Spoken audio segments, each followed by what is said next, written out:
a consistency across touch points isn't necessarily about like design systems. It's about a shared mental model. And what I mean by that is every person building the product, they have the same image of what great is. Discovery is like therapy. You know, we're trying to unearth all their issues and problems so that we can work with them to really solve what matters to them. And our teams are just so comfortable in this. It's second nature. I think AI is a great tool to have at our disposal because it compresses and it reduces the distance that it takes from an insight to an actual actionable deliverable. With the humans in the loop, we're spending more of our time actually helping them make decisions in that thought space, in that decision-making space, and where human judgment is really required. Hello everybody, my name is Alex Rumble. I'm the Chief Marketing Officer and AI Ambassador at HTEC. And today we're exploring what it really takes to build exceptional digital product. The best companies in the world, the most admired product organization, have already figured out that great products aren't born out of one single discipline. They emerge when you have strong product thinking, outstanding design craft, engineering excellence, and that they all work in genuine partnership from day one. So there's three things that we're going to be looking at today. Product teams set the strategic direction and hold the cross-functional thread together. Design shape how that vision feels and flows for the user. And engineers determine what's possible and how they can make that real. When these three disciplines are truly integrated and not sequential, not working in a silo, that's when the result speaks for themselves. To bring that to life, I'm joined by our head of product management at HTEC, Pali Dhanoya, to explore how we bring, in general, but also at HTEC already, that kind of cross-functional thinking into our own product development. So welcome, Pali. Thank you so much for joining me. Thanks for having me. Let's take product thinking, for example, as the strategic orchestrator. In your view, what does it mean for product design and engineering to work as one integrated team from the very start of the product initiative? For me, it's as it's always been. You get a full perspective when everybody's involved right from day one, not after a proposal's been written or someone's defined what the work needs to be done. At the moment, everyone's looking at shifting left. Everybody wants to shift left, you know, do everything sooner, earlier, deliver value quicker, deliver results faster. You can do that when you've got the right expertise at the beginning, having the right conversations on what's important, why it's important, how to deliver it, when to deliver it. Those aspects are answered when the right people are in the room, present, owning the depth and the quality of the response. And I think that's the key thing of how you make ideas scale, how do you make ideas reality, not just sit in the theory of it all. And I think purely an integrated team allows you to have that. At HTEC, we see the best results when we have that fully collaborative. We have everyone. We are an end-to-end one-stop shop. And we utilize that to the best of our abilities. Product, you know, traditionally product look at removing ambiguity, design creates stress tests, assumptions. You've got engineering that look at feasibility at scale, but we all lean into that. And I think that's the best thing about what we offer here at HTEC as well, is we are integrated as a team in terms of respecting each other's craft as well and leaning into it and inviting them in. So I want to pick up on one of the points that you made around having everybody in the room, and particularly you know, people might be rightly asking themselves, you know, is it really important to have the engineers who are effectively really at the nuts and bolts ends of things in their day one? Is that a good use of their time? So how does product thinking really create that condition for designers and engineers to do their best work? Oh, 100%. I think, so HTEC, we're a bit spoilt here because product thinking isn't limited to just product managers. Product thinking is something that we all have inherently in us. It's part of the way we work. I think it's so important for engineers to be there from day one. Like I said, we can create the art of the possible between product and design, and it can be the best possible solution ever. But your engineering teams will make that art of the possible a reality. They will tell you how to get to that vision, that mission statement, that North Star. And it might be a little slower, it might be in incremental steps, but you will get there. And I think involving engineering from day one allows you to be that realistic voice back to our clients, as opposed to painting them a picture that even when we leave the engagement, might take them longer to get to. So we want to leave them in that safe space and a realistic environment. And engineering is so important to being able to make those ideas become a reality. And that means that as the product, and the idea of the product expands, there's multiple touch points, multiple platforms. How do product design and engineering align and ensure that there is consistency? And what does it mean to have a high quality experience? A consistency across touch points isn't necessarily about like design systems. It's about a shared mental model. And what I mean by that is every person building the product, they have the same image of what great is. Right. They understand what a user needs, why they're building something, what good feels like in that moment, and the nuances, the aspirational vision. It's not vague. It's something that even the engineer understands, and it's so important for them to understand. And I think once you've agreed what quality means, is it speed? Is it clarity? Is it reassurance for the user? If you don't have the same kind of vision, it will look very fragmented in the end user experience. And the answer is always going to be different. Yes. Like a clinical workflow, very technical, is going to be very different from like a consumer app. But it will be consistent in its output because you're all aligned up front. And I think that's the key differentiator, rather than everyone working in silos and baton passing to each other and everyone thinking they know what's good because it's what they do, it's their craft. But having that shared work up front means that the product experience will always be consistent. Yep. Because otherwise you end up, and it's just everyone's working so hard towards a vision, but it's their own vision. Yes. It's not the vision. So let me ask you a follow-up question. And you've kind of explained, because one of my questions was going to be for you to explain a little bit what that mental model actually is. So thank you for doing that. What's the customer's role in that mental model? Where do they come in as part of shaping that effectively? Because ultimately, that it starts with the customer. And then I'd love to understand also, so what's their initial input into that model?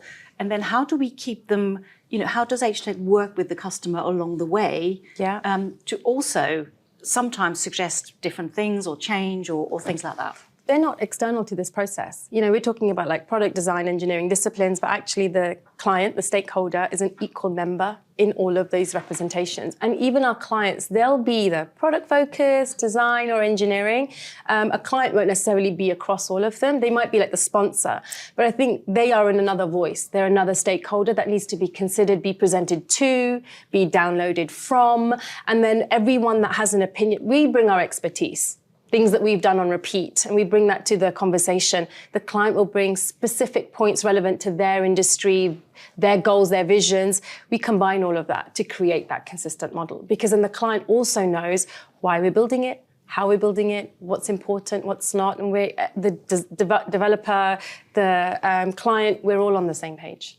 Can you bring that to life a little bit for us and just give us some example of where this interplay between product decisions and design choices and sometimes even engineering constraints have actually created something better than would have been if they had worked on their own? I think I'm quite biased in this because I think in HTEC all our engagements are collaborative. We very rarely send in just one discipline to get the job done. If we did, you'd know about it, But I think and I don't think it's always possible. I mean, the right thing to do is to have the right people in the room representing. That can be a lot of chefs sometimes. It can be chaotic and it can be quite intense to have a cast of everybody in the room. The one thing we do really well here at HTEC is that everybody has the tip of the iceberg context for every discipline. So even if you're not in the room, each practice is represented. Each practice's questions, thought processes at a very initial stage is represented. So you will have product design, engineering, delivery questions being asked at a very early engagement, the first ever meeting that you're having. And I think that cross-section of not just having a sales-enabled conversation or not just having a technical, we can build that. Why are we building it? For what purpose? Should we counter with something else? Like, you want this, but this is better. Is that something that's in a consultancy role? Being advisory is incredibly important as well. Right. Even if we can't have, as I said, the cast of everybody represented, because it's a capacity issue, we don't have everybody available, or we've got, the client wants to keep it small. Because sometimes, again, they don't want a lot of voices. They just want to speak to our key initial stakeholders. Sometimes you can think, okay, so does that mean that the solution's been defined? No. Everybody on these initial calls knows enough about each practice to be able to define what a solution could look like. Right. It's when everybody is engaged, we define what it is going to be. Right. And then we can pivot if we need to, we can shift and change at pace. I think that's, again, like I said, I was a bit biased, is I think the HTEC team, we're quite used to that. And we've got, I think every engagement is like that, as opposed to, single practices going in and trying to deliver something. We're very cross-functional. So from a customer perspective, what's their feedback when they see that we engage in that way? Is that something that they're used to? Is it something that takes them time to get used to because they're not used to working in that way? What have you heard from them? So our clients, they're very comfortable with the way that we work, and we just ease into it. Our teams come with the soft skills as well as their craft. Couple that together, we fit into the client's world very easily, which is why half of HTEC, or more than half, is embedded into our client's world, because we know how to do that. We just feel like part of their furniture. So I think when we're like that, we know how to speak to them, we know how to bring out, it's like therapy. Discovery is like therapy. We're trying to unearth all their issues and problems so that we can work with them to really solve what matters to them. And our teams are just so comfortable in this. It's second nature. And it's interesting because the reason I was asking you that question is because I have had the feedback that on a lot of projects, we very rapidly became part of their team.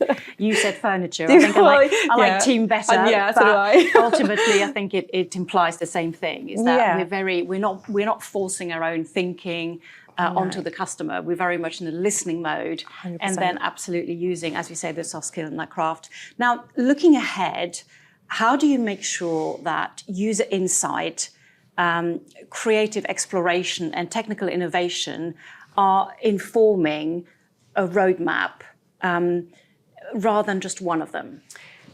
I think when you're looking at insights, it needs to be something that's structured, intentional, and not something that just you want to do or hope to do. It's not aspirational.